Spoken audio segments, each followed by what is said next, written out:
What do you think about that light? Handles nicely. Good size, good grip. You know that you can't have it.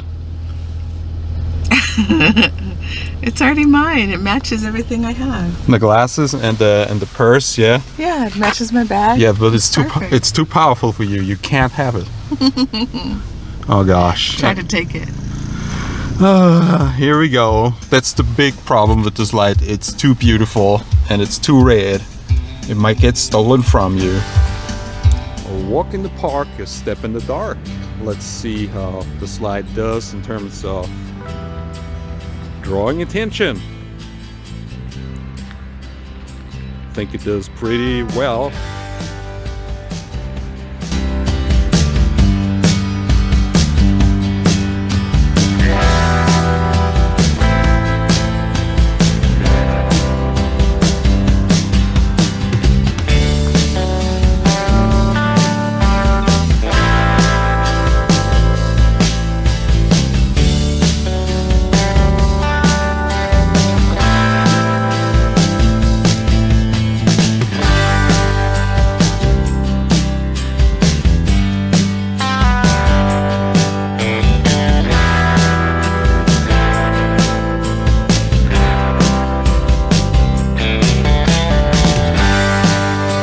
Welcome folks, this is Wear and Tear, yet another outdoor and gear review channel. Today I want to show you a Thrunite flashlight, the Thrunite TT20. Didn't review Thrunite on this channel for many years. I came across this beautiful light and it was offered at a very reasonable price, so I couldn't say no. I already regret it because it's so pretty. Now I have to fight with my wife about who owns and uses this light. So this is a light that is based on a 21700 cell, and this is where we come to the first point that might be controversial. This cell is not a standard 21700 cell. It has both terminals on the front side.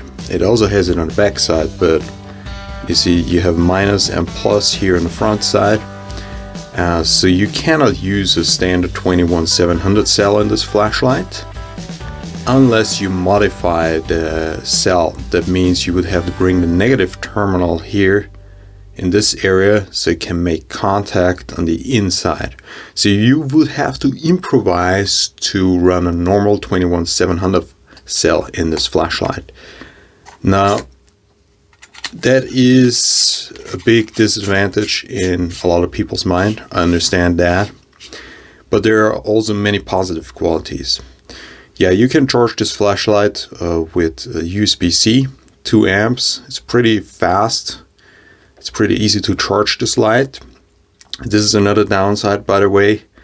This rubber flap is not very well done. My night shift, this review is purely from a user perspective. I'm not into numbers that much. I have used this light for a few night shifts, and typically I use it with these rotational holsters.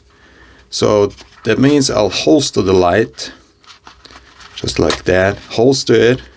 It's safely and securely in there. I use the light and maybe I rotate it a little bit, and sometimes, not very often though, I pull it out. And this is what happens when you pull it out. The rubber flap opens. That is inconvenient to say the least.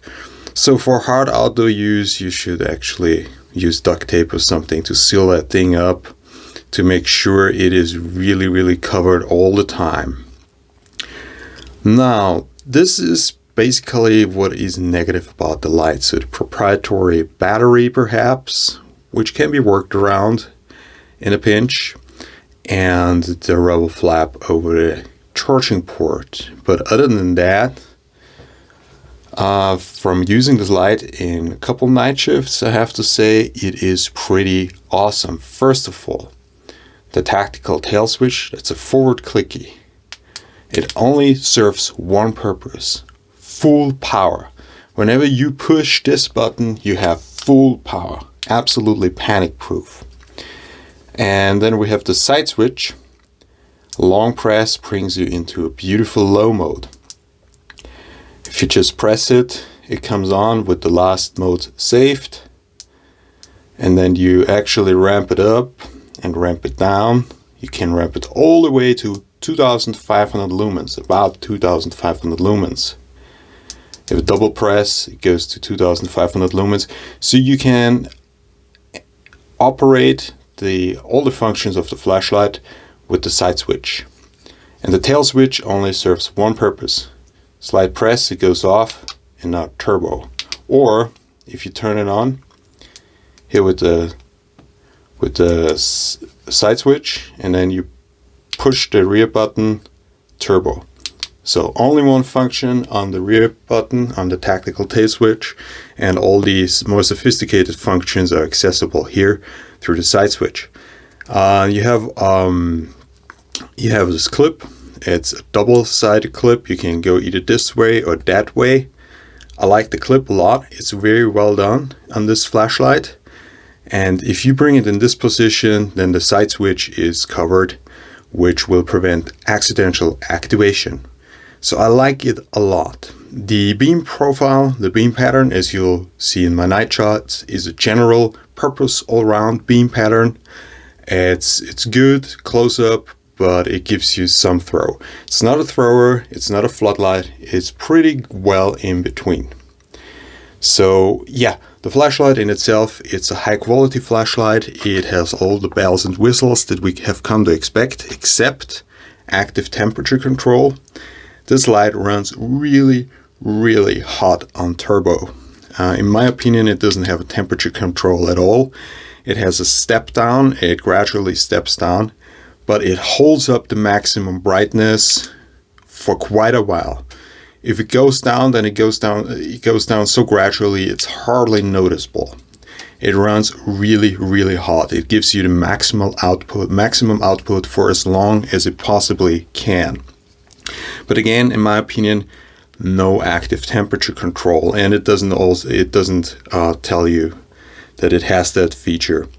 The runtimes are good. Worked 2 consecutive night shifts with it, and I had it a lot on turbo, and it just works beautifully. The only thing I have to say is it turned itself off very suddenly. I didn't realize that it got weaker, because even the low brightness in this light is very bright, and then all of a sudden there was no light anymore. It turned itself off. I would wish that it really dims down maybe to something like 100 or 30 lumens, so that you don't all of a sudden have no light anymore. Now, it is waterproof IPX8. Yeah, not really, because the rubber flap here, this is a hit or miss thing. Yeah, if it works, it works, as you can see in the shower scene.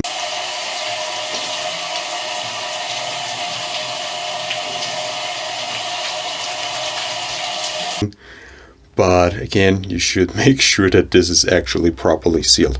The LED is a luminous SST70s, or current LED, modern LED. It has anti-reflective coated ultra clear toughened glass lens, a smooth reflector. Yeah.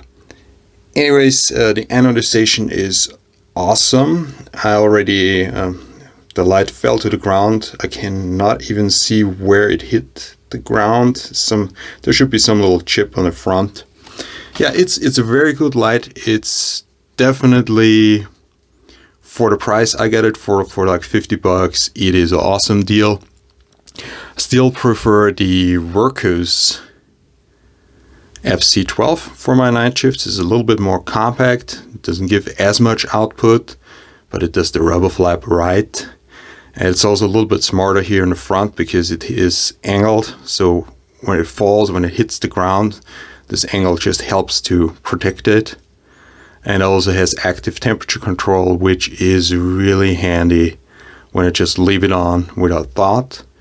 Now, the feature that a light goes into max mode when you push the tail switch, this is also something that you find occasionally on cheaper lights. Here, the Torfire TK15S. You can even put the strobe mode on mode memory, and then you push the tail switch and the strobe comes on automatically. So this light is pretty cool in this regard. So when you push the rear button, you have the pre-selected mode. This one only gives you the turbo output. So it's, yeah, for protective, self-protection purposes, it's pretty handy, I guess. Yeah, other than that, a beautiful light, long run times, very, very powerful, and absolutely useful in my opinion. Able to tail stand, ultra low mode, ramping. The ramping is perhaps a little bit slow on this one to go through the full brightness level, but it's okay. If you can live with those slight disadvantages, then you get an absolutely excellent flashlight with the Thrunite TT20. So this is wear and tear, over and out. Alrighty, so here we have some yellow wall shots. We have the Workhorse FC12, distance of about 5 meters. And here we have the Thrunite. So we clearly see the Workhorse FC12 is much more focused, and the Thrunite has a higher overall output. So again, the Thrunite, the Workhorse.